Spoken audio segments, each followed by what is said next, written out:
bien sûr, maintenant, comme vous le savez très bien, c'est la place à la santé avec Dr Ferchichi, urgentiste et médecin généraliste. Et on va bien sûr discuter et parler surtout en fait de ce chiffre qui fait très peur quand même, hein, comme nous le savons très bien. Chaque année, les urgences en France reçoivent de plus en plus de jeûneurs musulmans, malheureusement parce que soit ils n'ont pas respecté telle ou telle consigne, soit parce qu'ils voulaient jeûner et forcer leur corps alors qu'ils n'avaient pas le droit. On verra tous ces détails avec Dr Ferchichi.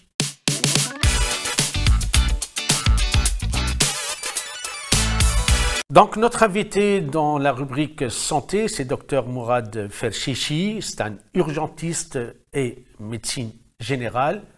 Et c'est un grand plaisir qu'il a accepté. On le remercie d'abord d'accepter cette invitation pour nous parler surtout en fait des personnes âgées, des personnes qui forcent à jeûner alors qu'ils se retrouvent en urgence et d'autres questions bien sûr qu'on verra ensemble.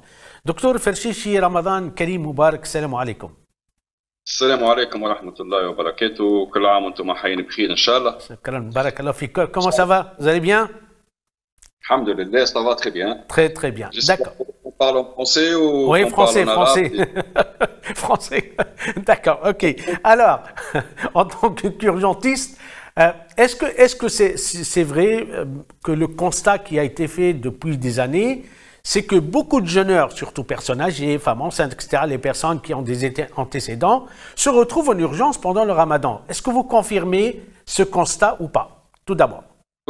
Oui, ça je confirme parce que dès que le mois de ramadan commence, surtout les 3 premiers jours, les urgences toujours, on reçoit beaucoup de musulmans. Bien sûr, vous savez, d'origine maghrébine le plus fréquent.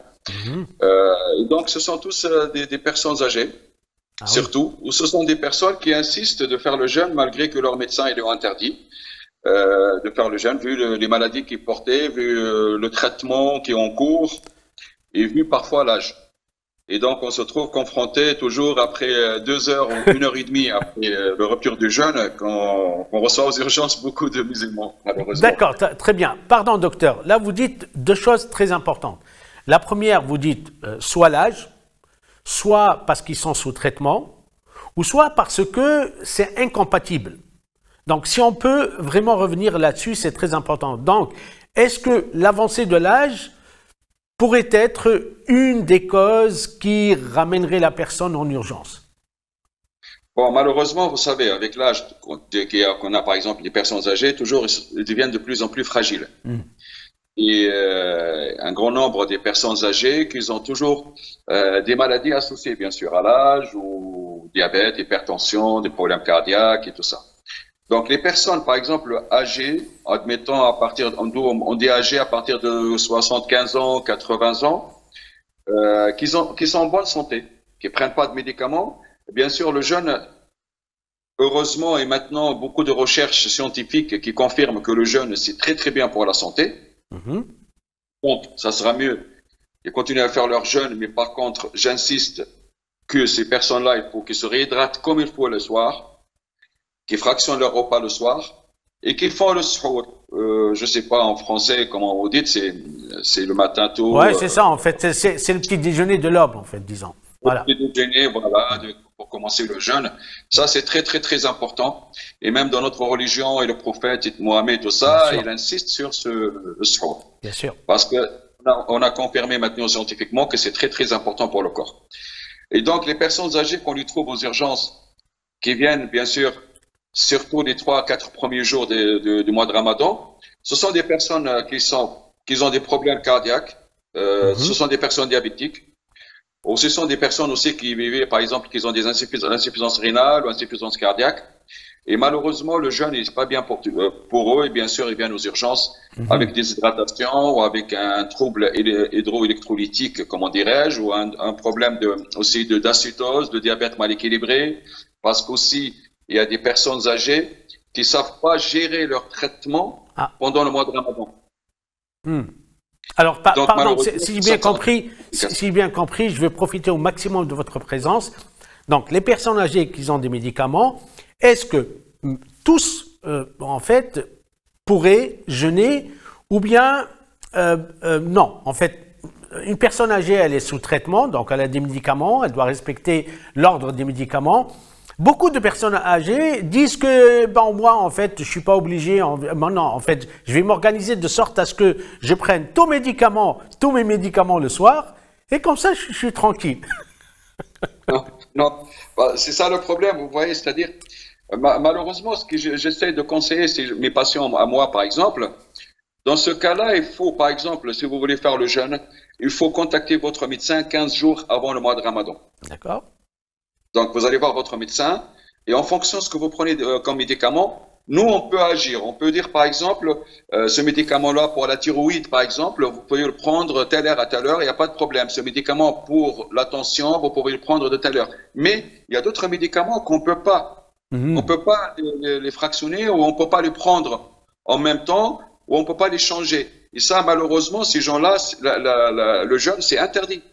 Donc, il faut qu'il arrive à comprendre que Dieu aussi dans le Coran, il a dit « La yukallifuna Allahu nafsan illa wus'aha » ou les gens malades et tout ça, ils sont pas obligés de faire le jeûne parce que ce qu'ils veulent pas comprendre nos ancêtres, c'est que quand vous faites le jeûne et vous insistez alors que votre médecin ou votre santé ne permet pas, c'est des suicides. Ouais. Et le suicide, vous savez, c'est wala tulqu bi anfusikum ila tahluka. Donc il faut qu'on arrive à comprendre aussi ça, lui faire comprendre que c'est pas parce que vous faites le jeûne, Dieu il va accepter ça et vous sera heureux. C'est-à-dire, comment dirais-je, ce que vous faites, au contraire, il ne faut pas des sacrifices. Dieu, il n'aime pas ça. Dieu, il a dit que vous faites attention à votre santé aussi et il ne faut pas se jeter dans le feu. D'accord. Donc, si j'ai bien compris, d'un côté, il y a certains malades que vous pourrez, vous, les médecins, leur dire oh, d'accord, ok, on va être d'accord sur le jeûne, mais on va modifier l'heure de la prise de médicaments. Bon, ceux-là, je crois qu'ils ne sont pas très nombreux. Les autres qui ont des antécédents, qui ont déjà une prescription médicale de ne pas jeûner, pour vous, vous dites, le problème, c'est que vous allez vous retrouver aux urgences. S'il vous plaît, docteur, et c'est une question très, très importante. Qu'est-ce qui se passe au corps d'une personne qui a des antécédents, une personne qui est fragile, une personne, ce qu'on appelle à risque? Qu'est-ce qui se passe lorsqu'elle arrive aux urgences? Qu'est-ce qui peut lui arriver? Bon, donc, la première chose, bien sûr, ce qui peut arriver, c'est on appelle les complications hydroélectrolytiques, c'est-à-dire il y a un trouble au niveau de potassium, de calcium, au niveau de la quantité d'eau qui circule dans le sang et tout ça. Et donc, on va se trouver avec des gens, par exemple, je vous donne l'exemple, par exemple, les gens diabétiques, par exemple. Ouais. Il y a des gens qui sont sous insuline ou sous un traitement. Par exemple, il faut que le patient soit bien réhydraté parce que ces traitements-là, ils peuvent toucher les reins s'ils sont trop concentrés et tout ça. Donc, on se trouve d'abord, le premier problème qu'on se trouve aux urgences, d'abord, ce sont les douleurs abdominales. Ah. Des gens qui font toujours, j'ai mal au ventre, j'ai vomi, j'ai perdu connaissance, j'ai la tête qui tourne, je suis pas bien. Et donc ça, c'est toujours quand on va faire des analyses, on va trouver ou bien il y a un problème de dosage de son traitement habituel, ou bien il n'a pas bien se réhydraté le soir, il n'a pas bien pris, c'est-à-dire son traitement, qu'il n'est pas bien réhydraté le soir, et donc avec le temps, il va engendrer une déshydratation. Et bien sûr, il y a des insuffisances rénales qui s'installent, il y a des troubles de potassium qui on trouve à 6 ou à 7. Et on a aussi un problème avec l'acide lactique, c'est-à-dire qu'il va donner une acidose métabolique au niveau du sang, c'est-à-dire le sang, il faut qu'il soit un pH qui est constant, et là on trouve qu'il est perturbé. Et donc on a des patients parfois aux urgences qui se trouvent le soir aux urgences en réanimation, vu malheureusement qu'il y a une déshydratation et un dosage de médicaments qui est perturbé dans son sang. D'accord. Docteur, pardon, si j'ai bien compris, vous parlez de réanimation. À ce point, ça peut arriver? Oui, on peut arriver à ce point, bien sûr. On peut arriver avec des patients, par exemple, surtout chez les personnes âgées qui prennent des médicaments un petit peu lourds.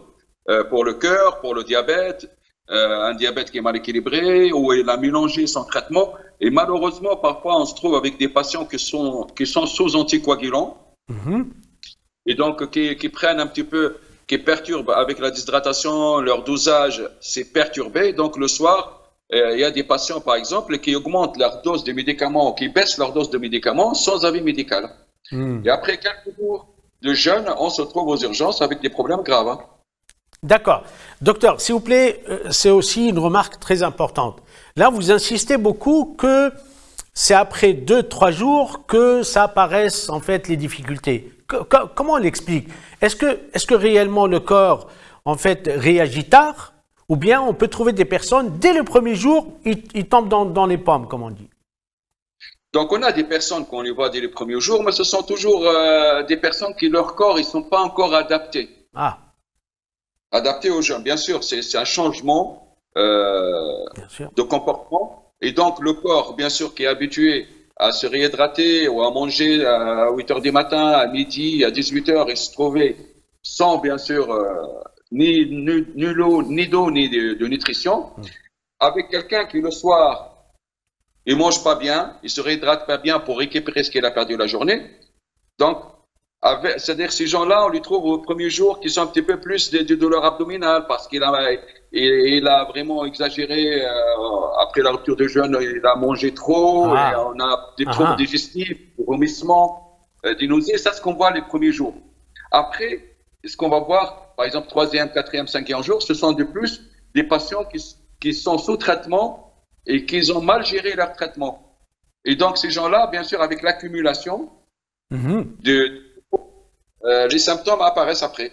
Donc, doucement, par exemple, on trouve des patients, moi je me rappelle très bien aux urgences une fois, c'est un patient qui est diabétique, il a à peu près 80 ans, et malheureusement, il a mélangé les médicaments, c'est-à-dire, il prend tout en même temps, le traitement pour la tension, son traitement pour le diabète qu'il prend, il faut qu'il prenne le matin et le soir, il prend les 2 comprimés en même temps, avec la même dose, avant que commencer le jeûne.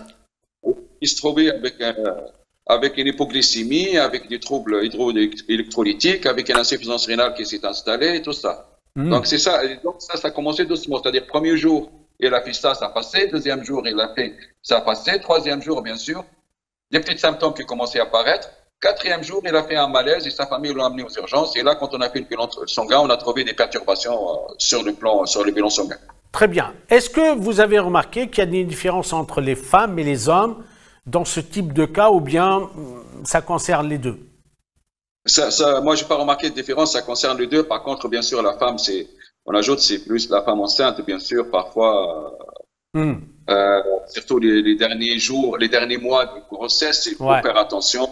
Donc, c'est pour ça, parfois, la femme enceinte, tout ça, c'est interdit de faire le jeûne, parce que l'enfant, il a besoin des nutriments, il a besoin qu'il soit bien, toujours le corps bien hydraté, le sucre, il ne faut pas qu'il chute et tout ça, et donc ça, c'est très important. Très bien. Est-ce que vous avez remarqué dans votre pratique, ou bien des études, etc., parce que là, de plus en plus de jeunes, avant la puberté, jeûnent. Est-ce que vous croyez qu'un jeune, en général on parle, en fait, avant d'arriver à l'urgence, etc., est-ce que ça pourrait être compatible avec un petit corps, avec un corps en développement, ou bien pour vous, vous considérez que, voilà, en fait, il ne faut pas trop abuser pour un enfant, surtout au bas âge? Bien sûr, vous savez vous-même que le jeûne il est obligatoire pour les pubères. Okay. C'est-à-dire à un certain âge, à partir de l'âge de 12 ans, à partir dès qu'on a commencé l'âge de puberté, le jeûne il est obligatoire dans notre religion, bien sûr. Et donc, par contre, on va mettre deux groupes. En fait. On a le groupe des gens sains, qui n'ont pas de problème de santé, jeunes, à partir de 12 ans jusqu'à l'âge de 80 ans, admettons, et les gens qui ont des maladies.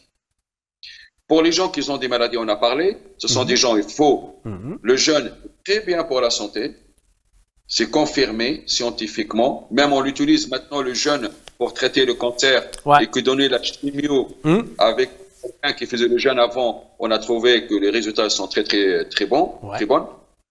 Donc, ça, ces gens-là, on va le mettre à côté. Il y a quelques rares cas dans ces gens-là qui sont malades et qui prennent des médicaments, qu'il faut voir le médecin traitant avant, voir comment le diabétologue, voir le cardiologue pour organiser la prise en charge et comment je peux prendre mon traitement pendant le mois de Ramadan et est-ce que je peux faire le jeûne, il n'y a pas de problème ou pas. Ça, c'est le premier groupe. Deuxième sous-groupe, pardon, ce sont des gens qu'ils ont par exemple le diabète ou qu'ils ont un problème cardiaque et tout ça, le jeûne, c'est très bien pour leur santé. Même c'est confirmé pour les diabétiques et les obèses et tout ça, qu'ils ont problème de l'arthrose et tout ça, le jeûne est très, très bien pour la santé. Le deuxième groupe, ce sont les personnes qui n'ont pas de problème de santé du tout, à partir de 12 ans. Heureusement, on a trouvé que le jeûne, faire le ramadan, ou faire le jeûne, comme on l'appelle, intermittent, comme notre prophète lundi et jeudi, c'est très, très bien pour la santé. Anticancéreux, anti-obésité, qui traite l'hypertension, qui rééquilibre le sucre et qui détruit tous les déchets qu'on a dans notre corps. C'est-à-dire sur le plan santé, maintenant, on a remarqué que vraiment le jeûne, c'est comme si vous faites vidange pour votre voiture après un kilométrage précis. Là, maintenant, nous, on a un vidange à faire tous les ans. Le foie, elle se désintoxique parce qu'elle va faire sortir tous les stockages qu'elle a et qu'elle va l'utiliser pour nettoyer, c'est-à-dire on va libérer les vaisseaux, bien sûr, et se nettoie parce que le corps, il va manger tout ce qui est dedans, qui circule, qui est collé sur les parois, ou que le cholestérol, ou tous les déchets. Donc, le jeûne, c'est très important. Par contre, c'est pas le jeûne, moi j'insiste sur ce mot-là, qu'on faisait maintenant, malheureusement, les musulmans de cette époque, c'est-à-dire, je mange pas, je bois pas la journée, mais la nuit, j'abuse. Et donc, c'est comme si on n'a rien fait, c'est comme si on n'a pas fait le jeûne. Parce que le mois de Ramadan, c'est un mois d'abord de partage, et un mois de prière. C'est-à-dire, la nuit, c'est pas fait pour qu'on s'assoie, pour faire la fête et boire des boissons gazeuses, et des machins, et manger, remplir l'estomac, et tout ce qu'on mange pas avant, durant l'année, on va le manger au mois de Ramadan. Les sucreries, les pâtisseries, les machins, tout ça, c'est comme si on n'a pas fait le jeûne et on n'a pas désintoxiqué nos corps. Docteur, Barakallahu Fik, merci beaucoup. C'était très, très intéressant, en fait, votre intervention. Merci beaucoup. Donc, on se retrouve, Inch'Allah Ta'ala, avec Docteur Fershishi le mercredi prochain, Inch'Allah Ta'ala, et Ramadan Karim Mubarak. Merci beaucoup encore une fois.